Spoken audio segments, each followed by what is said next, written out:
গাড়িটা হয়নি এখন, আমার একটু এমার্জেন্সি আছে, হসপিটালে রুগী আছে। এই তো হয়ে গেছে দাদা, চিন্তা করছি। তোমাদের ফোন পে আছে তো? ফোন পে, হ্যাঁ সব সে আছে। ঠিক আছে ঠিক আছে ঠিক আছে।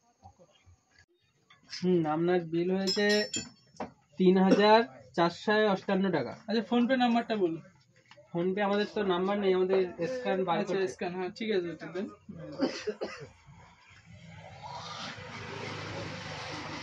ঠিক আছে ঠিক আছে। এখনো তো মেসেজ আসলো না আমার ফোনে। মেসেজ ঢুকে যাবে, আমি একটু ব্যস্ত আছি দাদা, আমি আসছি ঠিক আছে। ও, অসুবিধা আসবে নেই, তো? হ্যাঁ অবশ্যই, কোনো সমস্যা নেই, ঢুকে যাবে।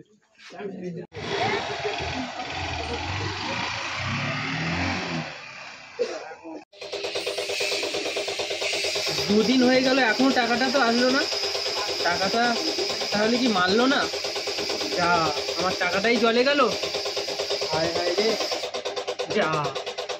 হ্যাঁ গাইস, ভিডিও ভালো লাগলে অবশ্যই একটা লাইক করে সবাই শেয়ার করে দিও এবং কমেন্ট করতে ভুলবে না।